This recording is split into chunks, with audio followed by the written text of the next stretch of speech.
Hey guys, welcome back to another video. मैं हूं Srishti Agarwal and you are watching channel Unicorn. अगर आपने अभी तक चैनल को सब्सक्राइब नहीं किया है then please do. As you have been requesting since long a time कि मैम प्लीज बीसीके का भी एमटीपी सॉल्व करवा दीजिए. Here is the video.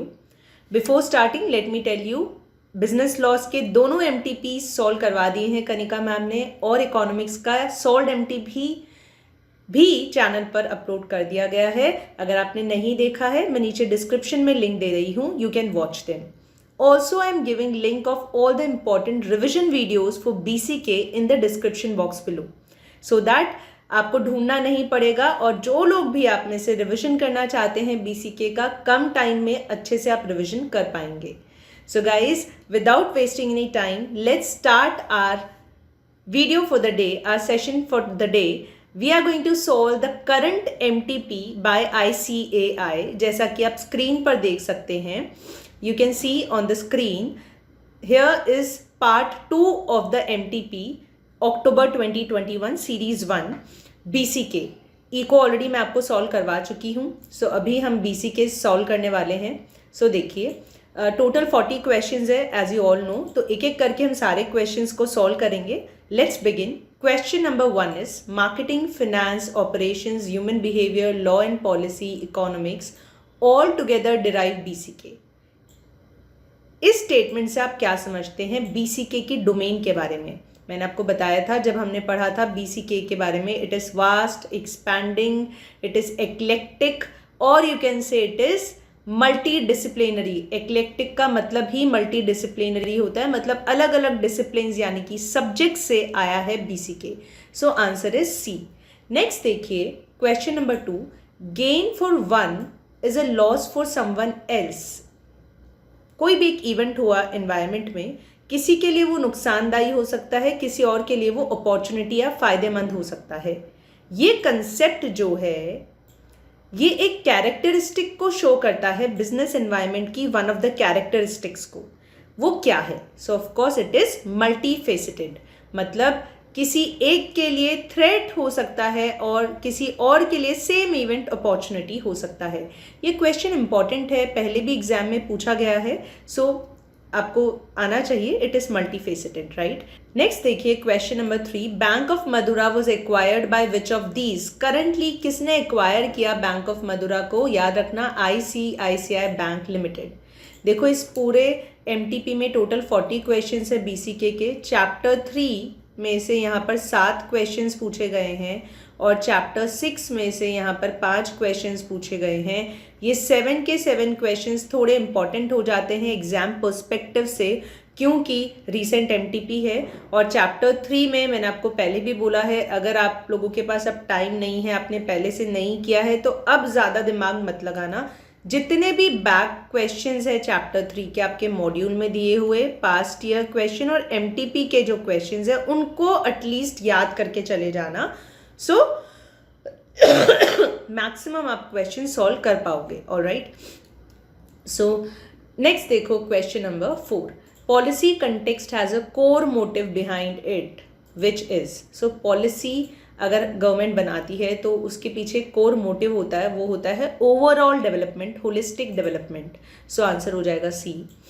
बहुत इजी लग रहे हैं अभी तक तो क्वेश्चंस. आप सब मेरे साथ सॉल्व करते जाएं, और जैसे ही हम 10 क्वेश्चन सॉल्व कर लेंगे आप मुझे कमेंट बॉक्स में नीचे कमेंट करके बताएंगे कि 10 में से कितने क्वेश्चंस आपके सही हुए, कितने गलत, क्या स्कोर आया आपको. सो नेक्स्ट क्वेश्चन देखो. विच of the following is not a function of RBI. Not a function, all right. So promotion of banks, yes. Banker to the government, of course. Funding NABARD, yes. Collection of foreign institutional data. Data collection RBI का काम नहीं है भाई. So B गलत हो जाएगा यहाँ पर. Next देखो question 6. Highest price the buyer is willing to pay is called. So ये question है chapter 6 से. जो हाईएस्ट प्राइस बायर पे करने के लिए रेडी होता है उसे हम कहते हैं बिड. बिड 6 का करेक्ट आंसर हो जाएगा ए. नेक्स्ट देखो question number 7.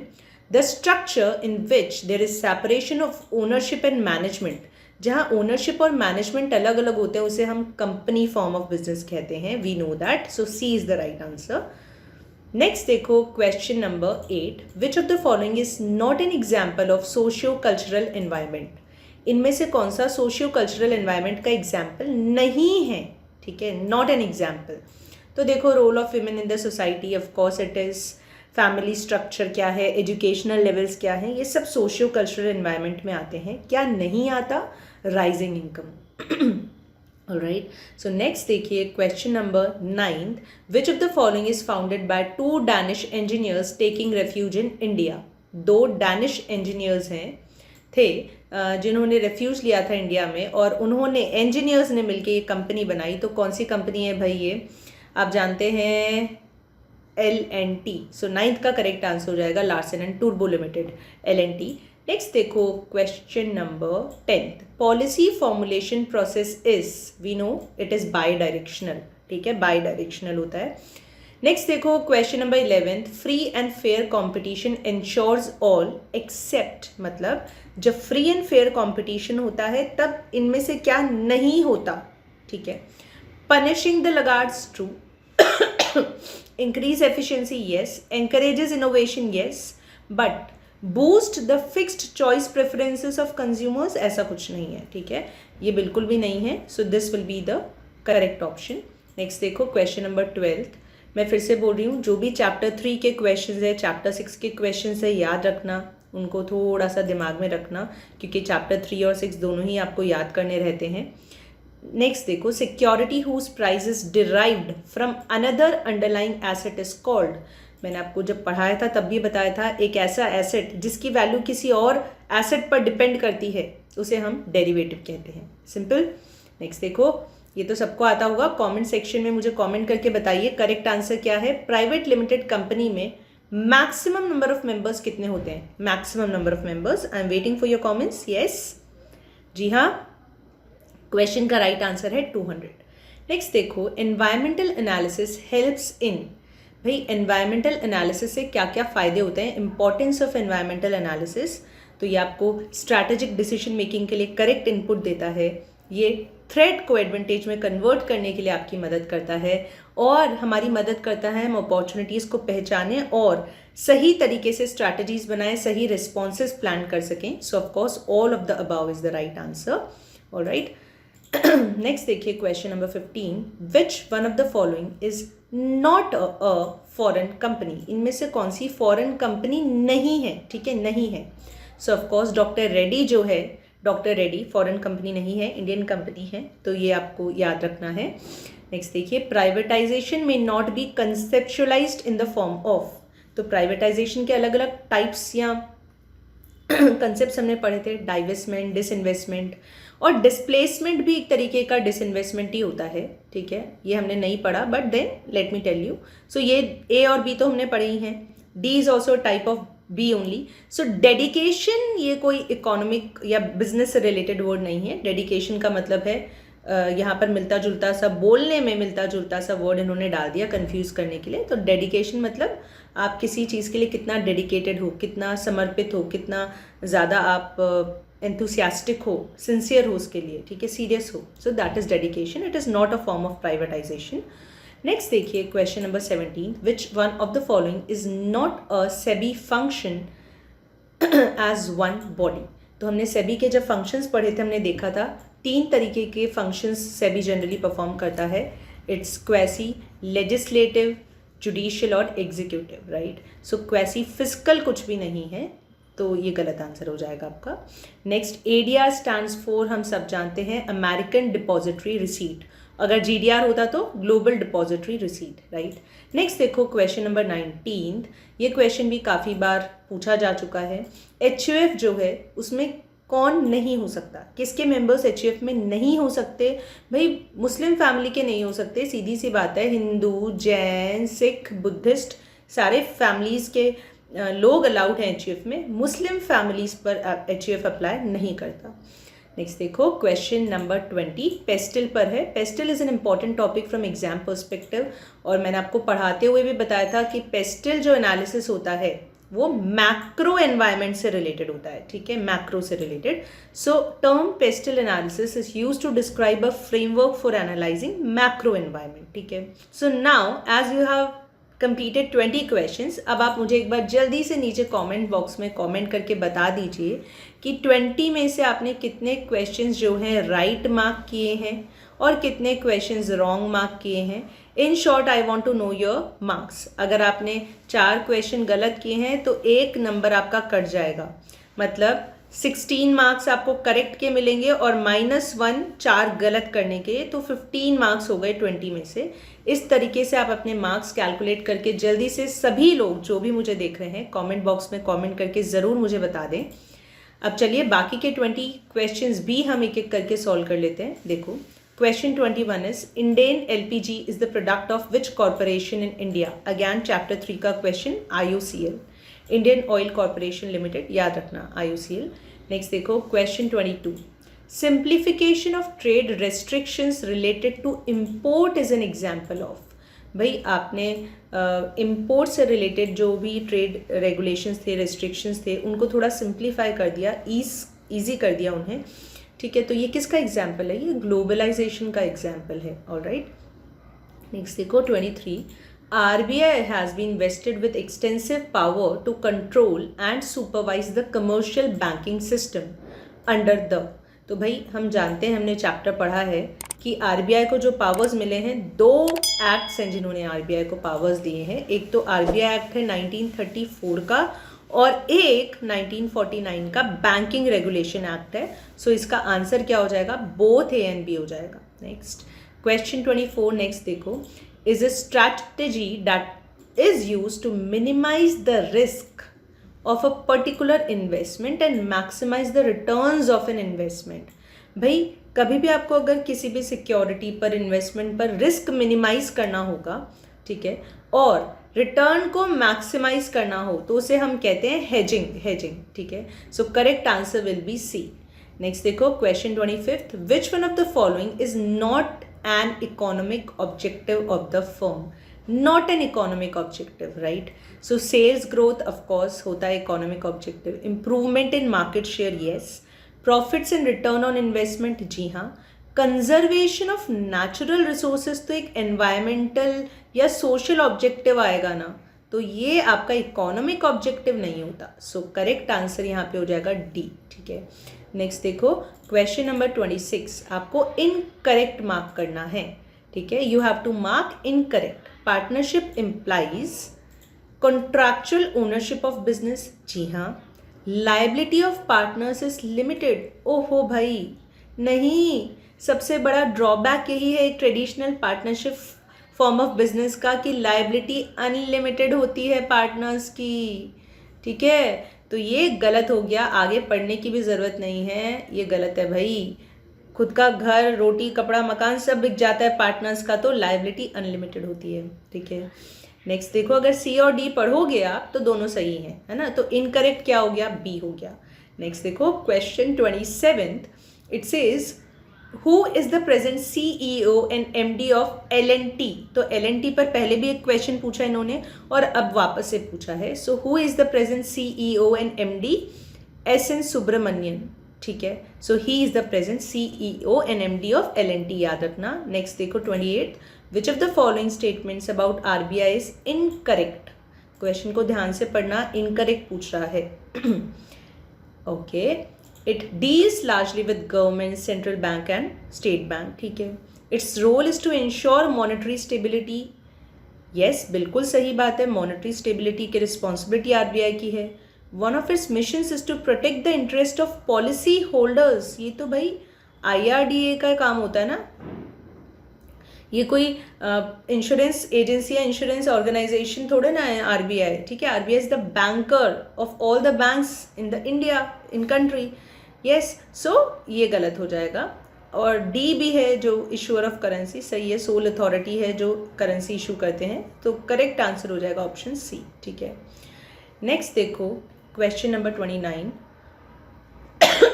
Economic reforms introduced in India in 1992 are called LPG that refers to. तो LPG क्या होता है भाई? Liberalisation, privatisation, globalisation. सो इसको हम एक और नाम से जानते हैं, क्या इसे हम कहते हैं? Liquidation of loss making units, no. Popularise public private partnership, no. Good governance, no. So भाई आंसर हो जाएगा नन ऑफ द अबव, ठीक है, LPG। नेक्स्ट देखिए question 30th, setting low prices in order to discourage or deter the potential new entrance to the suppliers market is known as preemptive pricing. ये important है, chapter 6 से ये question है और ये आपके बैक क्वेश्चंस में से भी एक है और पास्ट ईयर्स में भी पूछा गया है। याद रखना, प्रीएम्प्टिव प्राइसिंग मतलब पहले इतनी कम प्राइस सेट कर दो कि सप्लाई मार्केट में नए लोग एंटर ही नहीं करेंगे, बोलेंगे भाई इतना कम प्राइस पे ये बेच रहा है, सप्लाई कर रहा है, हमारे लिए पॉसिबल ही नहीं है, हम तो नए खिलाड़ी होंगे तो ये मार्केट में आएंगे ही नहीं। तो कंपटीशन को डिटर यानी कम करने का, रोकने का एक बहुत बड़ा तरीका है, जरिया है, स्ट्रैटेजी है प्रीएम्प्टिव प्राइसिंग। नेक्स्ट देखो, mark the correct. Hindu succession act 1956 is applicable in HUF. LLP firm may be constituted on basis of LLP Act 2009. जी हाँ। Dormant company can be registered under Companies Act 2013. बिल्कुल हाँ। तो सारे correct हो जाएंगे। फिर next देखो क्वेश्चन 32, फिर से पेस्टल पर एक क्वेश्चन आया है। थोड़ी देर पहले भी हमने पेस्टल पर एक क्वेश्चन देखा था। देखो, it refers to political, economic, social, technological, legal and environmental factors affecting business. बिल्कुल सही। एक्सटर्नल फैक्टर्स है सारे, हाँ, मैक्रो एनवायरमेंट को हम स्टडी करते हैं, एक्सटर्नल है, जी हाँ। So again all of the above is the right answer, ठीक है। नेक्स्ट देखो क्वेश्चन 33 क्या कहता है। It is saying which limited company has business in hotels, FMCG and IT। ठीक है, इनमें से कौन सी ऐसी कंपनी है जिनका होटल में, FMCG प्रोडक्ट्स और IT इन सभी में इनका बिजनेस है।